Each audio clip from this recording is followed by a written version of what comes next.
വീട്ടിൽ മോളെ ഒരിക്കൽ നാടൻ പഴങ്കഞ്ഞാണ് കേട്ടോ. പഴങ്കഞ്ഞിയുടെ ഒപ്പം ശകലം തൈര് കറി, ശകലം മീൻ വറ്റിച്ച കറി, കണവ പൊരിച്ചത്, മുളക് വറുത്തത്, മുട്ട പൊരിച്ചത്, മാങ്ങാച്ചാറ്, പിന്നെ ഞാനും എൻ്റെ കൂടെ പുറപ്പെടും.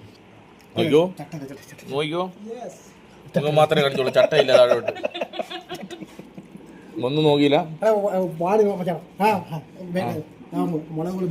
മുളക് കണ്ടാ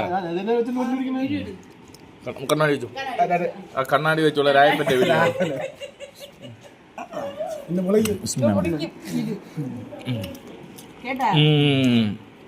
നമ്മൾ ആദ്യമാണ് ഉണ്ടാക്കിയത്. നല്ല രുചിയുണ്ട്. ആ മുട്ട പിന്നെ കൊണ്ടുവാ.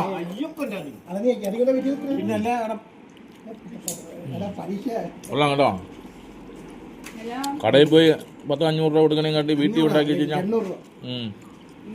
ഇത്രയും ഫലപുഷ്ടമായിട്ടുള്ള ആഹാരം.